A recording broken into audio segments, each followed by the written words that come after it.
Guys, welcome back to another video. I'm Candice Latham, and this channel is all about helping you become the hero of your own lives and navigating adulthood a bit easier in regards to your finances, your habits, and your mindset.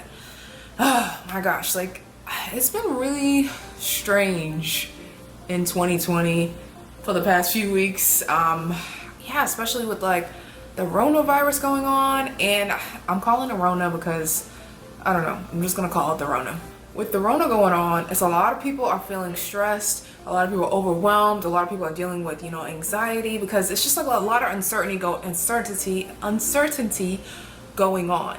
Especially if you're a freelancer, if you work in the restaurant industry, if you work in, a public events industry, if you're a speaker, a lot of things are changing because of the virus and they don't want it to spread. So a lot of things are just being canceled. A lot of people have been cut back from work or even lost their job. And so a lot of people are just kind of in this place of you're struggling, you're stressed, and you're trying to figure out what to do next. And everyone is telling you, well, save up to 6 months of expenses. And it's just like, you don't have 6 months of savings.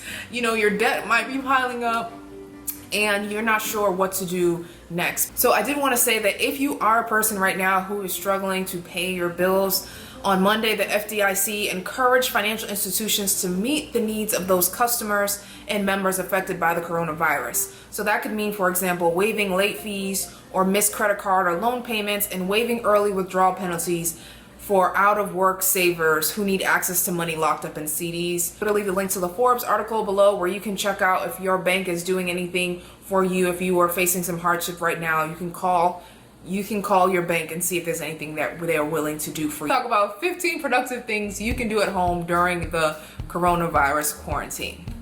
Okay, so the first thing you can do is learn a new skill / take a course. Now is the perfect time. I know I'm a person who buys a bunch of courses, so I just have so many courses on my computer that I can log into and learn. I can learn down there during this time. I can get better at my craft, and I think that it's a great time for you to purchase a course, to learn a new skill. And there's also places that have free courses online too, so it's not like you have to pay. Some courses you have to pay for, but there are a lot of other free courses that you can take to get better at your skills, to actually learn a new skill and just get better. Because the thing about learning new skills is that you can actually use those skills to end up making money.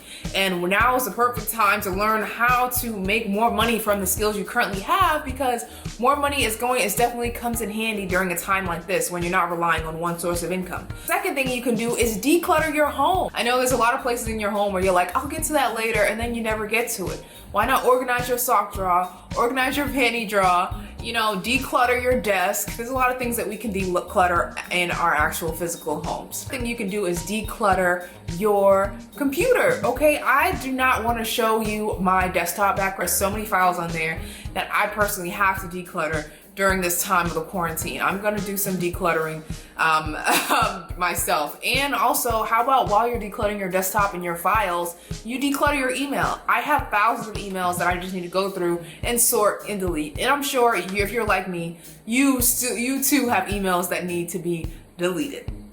Cause I'm running out of space. Anybody else running out of their Google storage space? I'm ashamed. I can't even tell you how many emails I have. The thing you can do is check your net worth. Now, I just checked my net worth before this video, and I know this is supposed to be a video that's supposed to take our worries away from our financial situation at the moment if we're in a hard place.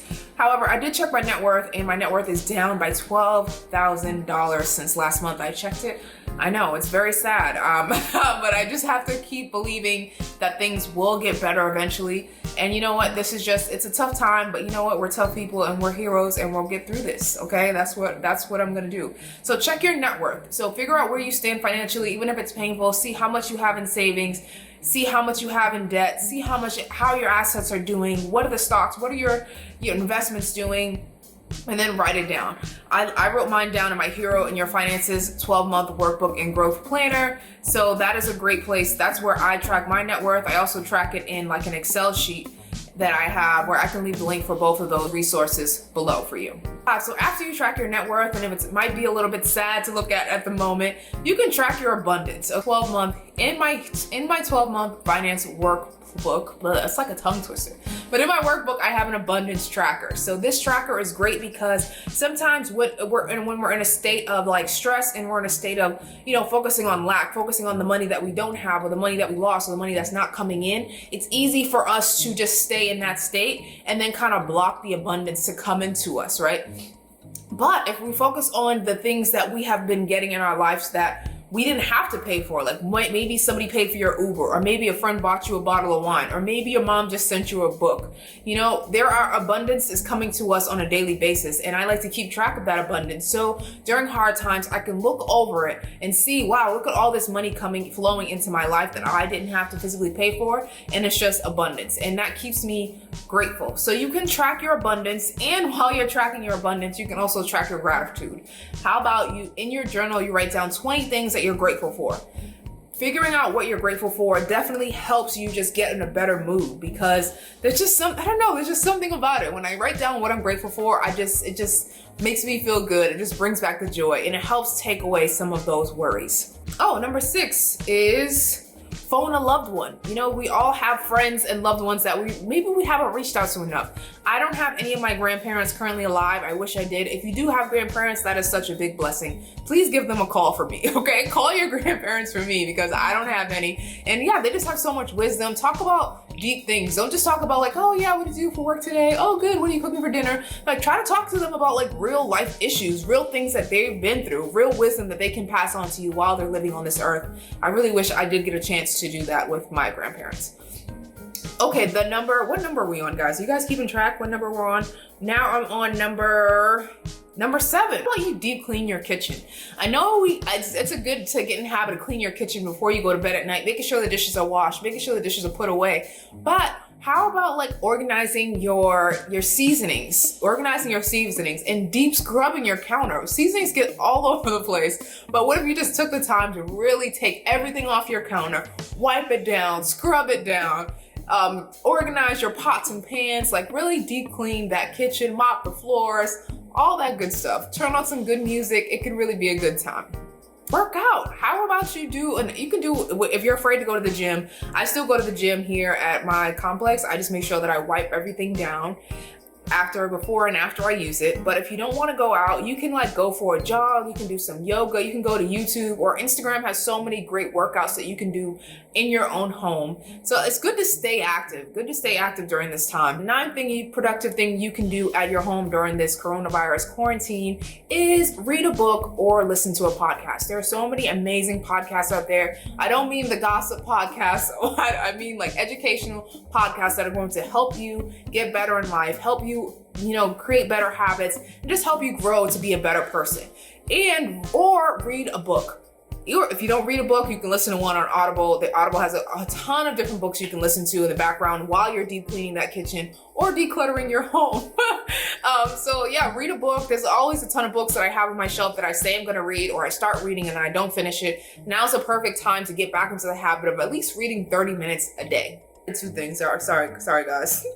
I split up, write down what you were thankful for, and tracking your abundance. I put that into one, but really those are 2 separate things. So moving right along. Number 11, stimulate your mind with a crossword puzzle. There's a lot of different puzzles and games that you can do to get your mind moving. Today at 6 o'clock, I actually have an appointment with my mom and little brother. We're doing like a crossword puzzle race to see who can finish the crossword puzzle the fastest. That's going to be a lot of fun. So maybe you too can do some crossword puzzles. Well, the 12th thing you can do is update your resume. Now's the perfect time to spice up that resume, get rid of the jobs that don't really belong there, that have been on your resume for too many years and too much time has passed by. Delete that, okay? But actually don't really take my advice, because I'm not like a resume expert, so do your own resume research. But yeah, update your resume. 13th thing you can do is to go for a walk. Last week, me and my boyfriend went to a park nearby. We drove there and it was beautiful. There were so many different activities going on, there was like a beautiful pond in the middle, and it was just nice to just walk around and be in nature. Being in nature just helps me also feel calm and just makes me like my worries seem small, just because I'm just like in this space. I see the sky, I see the trees, and it's just something very calming about taking a walk and just like relaxing. It just really relaxes you. So put on your sneakers, go for a walk, bring your water, and just enjoy nature, and just, yeah, put your worries to the side and go take a walk. And the final thing you can do is do a mani and pedi. Okay, get your favorite nail polish out, get your nail polish remover, paint your nails if you're wanting a color that you love. Yeah, I think that doing it at home, I'm probably gonna do it at home mani and pedi myself. This not only saves you money, but it also makes you feel good. For me, painting my nails makes me feel good when I look down and my hands are done. And the 15th thing you can do, well, obviously, if you're a woman, right? If you're a woman, you can do a mani and pedi. If you're a man, you can do mani and pedi too. Like, it's 2020. Whatever floats your boat. And the 15th thing you can do is clean your makeup brushes. Okay, ladies, I know we're a lot of times we're busy, we're on the go. But right now we're in kind of a slow season, right? It's like a slow down time. So you have plenty of time to clean your makeup brushes. Whew, okay, that was I forgot one more thing to do. Productive thing to do is to create that thing that you've been telling yourself you were going to create, but you still haven't started it yet. Create that thing. This is a perfect time to create it. I don't know what that thing is for you, but now you have plenty of time to really get it done. And I just remember this while I started vacuuming. I was like, man, I forgot that thing on the list. I forgot it. And that's an important thing. Those are 15 things you can do, productive things you can do in your home instead of worrying about, you know, your finances and stressing and checking the news and, you know, viewing social media posts. I think now is the time to really just kind of get back. Make sure you're taking care of yourself. Make sure you're taking care of your physical health, your mental health. Make sure you're staying hydrated, drinking, orange juice, taking your vitamin C, taking your vitamin D pills, drinking lemon and water, like all that good stuff. Making smoothies. I'm hoping you guys are stay healthy during this time. I'm hoping that, you know, you don't let whatever financial stress is bringing you down. I hope that you realize that this too will pass and better times are coming. In the meantime, you know what? Everything is going to be okay. I know it might not seem that way, but just don't let this get you down. Don't let it get you down. You know, we've overcome things before, and we will overcome this too. Thanks for tuning in. If you enjoyed this video, make sure you hit the subscribe button. Make sure you hit the like button. Let me know below what things you are going to do, what productive things you are going to do at home. And until next time, I will see you guys later. And if you're not signed up for my email list, make sure you're signed up. Click the link below and sign up for my email list because I have even more great tips to share every week. All right, guys, until next time, I'm Candice Latham. Bye.